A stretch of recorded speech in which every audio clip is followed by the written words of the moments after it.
नमस्कार। शिवराज सरकार के एक साल के विकास कार्यों की जानकारी देने के लिए भाजपा जिलाध्यक्ष बहादुर सिंह बोरमुंडला ने सर्किट हाउस नागदा में एक प्रेस वार्ता आयोजित की, जिसमें पिछले एक सालों में भाजपा सरकार ने हर क्षेत्र में जो भी विकास कार्यों को अमली जामा पहनाया है वो सब शामिल था। पत्रकारों द्वारा महंगाई एवं बेरोजगारी के संबंध में पूछे गए प्रश्नों के दौरान मंडल अध्यक्ष द्वारा पत्रकारों के प्रश्नों पर विराम लगाने की कोशिश चर्चा का विषय बनी रही। JD7 न्यूज़ की खास रिपोर्ट। को लेकर प्रतिबद्ध है। कोरोना काल में प्रदेश सरकार ने 33 लाख हितग्राही जो खाद्य सुरक्षा अधिनियम अंतर्गत सम्मिलित नहीं थे और राशन से वंचित थे, उन्हें नवीन पात्रता पर्ची देकर राशन उपलब्ध कराया है। कि एक साल में सरकार ने नागदा में 13,918 किसानों को 75 करोड़ रुपए प्रदान किए गए। खाचरोद में 12,607 किसानों को 63 करोड़ रुपए की राशि लगभग की राशि भी प्राप्त हुई है।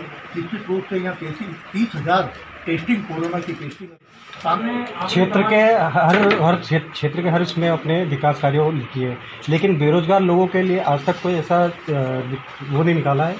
कई बेरोजगार लोग घूम रहे हैं कोरोना के तहत। इस विषय में आप क्या कहेंगे? की सरकार ने निश्चित रूप से जो मनरेगा में जो कार्य ठंडा पड़ा था 15 महीने तक, निश्चित रूप से गरीबों को कोई रोजगार नहीं मिल रहा था। हमारे मध्य प्रदेश के यशस्वी मुख्यमंत्री शिवराज सिंह जी ने इस एक साल में यहाँ तक कि वो अभी पर्ची बना करके राशन देने की चाहे बात हो, लेकिन वो मनरेगा में गरीबों को काम देने की बात हो, निश्चित रूप से पात्रता पर्ची के आधार पर एडवांस राशन देने की बात हो, और मनरेगा के सारे कार्य प्रारंभ करके गरीबों को रोजगार देने की बात हो। और यहाँ तक कि आप लोगों को ये मालूम होगा कि 15 महीने में शिवराज सिंह जी की एक बहुत महत्वाकांक्षी योजना थी जिसमें गरीबों को रोजगार मिलता था। युवा बेरोजगार है, महंगाई बढ़ती जा रही है, इस विषय को लेकर कोई बात नहीं आई सामने। आपने सारे आंकड़े तो गिनाए। कांग्रेस सरकार तो तुलना भी कर दी, लेकिन महंगाई की भी तो तुलना कीजिए।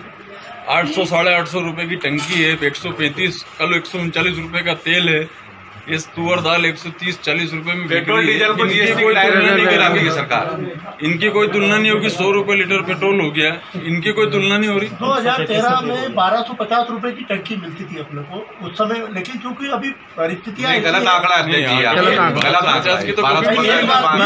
कभी नहीं मिली है। पहले कम भी थी और बीच में बढ़ भी गई। 550 रुपए से 850 रुपए हो गई। और रहा सवाल पिछले एक साल में लॉकडाउन के कारण जो सोना हमको 30-40 हज़ार रुपये मिलता था, वो सोना 55-58 हज़ार तक पहुंच गया था। लेकिन अब धीरे धीरे कहीं न कहीं कोरोना से हम धीरे धीरे रिलीफ हो रहे हैं, तो वो सोना जो 58 हज़ार था वो वापस 46 हज़ार हो गया। तो स्वाभाविक है कि इसके कारण थोड़ा सा वापस 30 पे आ जाएगा। नहीं, कोरोना देखो मैं आप लोगों से एक और आग्रह करना चाहता हूँ। ऐसा आप आश्वासन दे दे तो थोड़े दिन रुक जाएं। मैं मीडिया के माध्यम से ये अपील करना चाहता हूँ। आज हमारे यशस्वी मुख्यमंत्री माननीय शिवराज जी ने भी क्राइसिस मीटिंग में भी ये बात बोली है कि कल 23 तारीख को 11 बजे सायरन बजेगा। हम लोगों, चाहे जनप्रतिनिधि हो, पार्टी के पदाधिकारी हो, मुख्यमंत्री हो, कलेक्टर हो, पत्रकार हो, हम जहाँ भी रहेंगे उस स्थान पर रुक करके 2 मिनट हम रुकेंगे। वहाँ एक उस दुकान के सामने गोला, उस दुकानदार के सहयोग करके वहाँ गोले बनवाएंगे और हम स्वयं मास्क पहना हुआ रहेंगे। मास्क की सेल्फी लेकर के हम उसको वायरल करें, मतलब शेयर करेंगे, उसको अधिक से अधिक लोगों तक पहुंचाने का प्रयास करेंगे और उसमें अपील करेंगे कि मेरा मास्क मेरी सुरक्षा।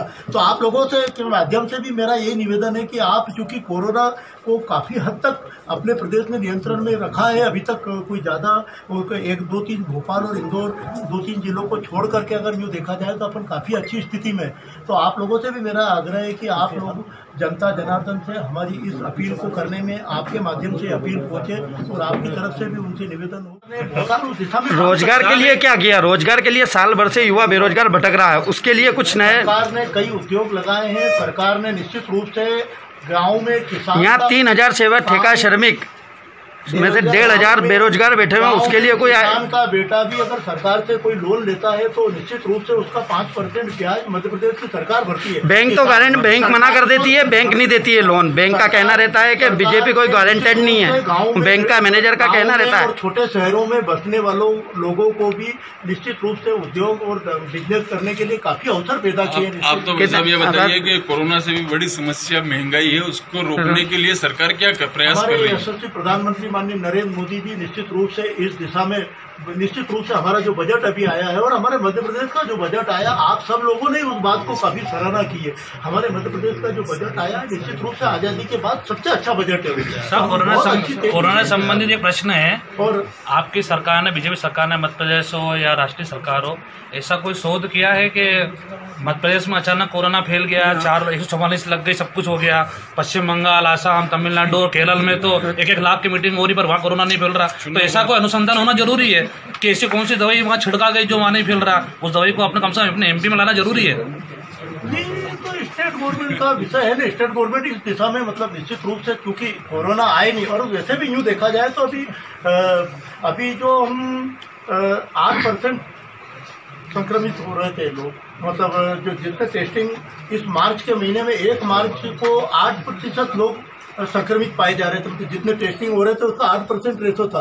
वो अब घट करके 3% आ गया है। काफी हद तक जो मार्च आगे बढ़ रहा है, हमारी मध्य प्रदेश की सरकार इसमें तब लोगों के घरों के सामने गेहूं पड़ा हुआ है और जितना जल्दी तुलाई चालू होगी तो इतना लोड कम होगा। दर्शकों को SMS तक चलेगा, लेकिन फिर तारीख बढ़ा दी। वो जल्दी हमारे बेमौसम बारिश आ गई, बारिश आने के कारण खरीफ फसल में भी पानी के कारण मॉइस्चर नमी हो गई।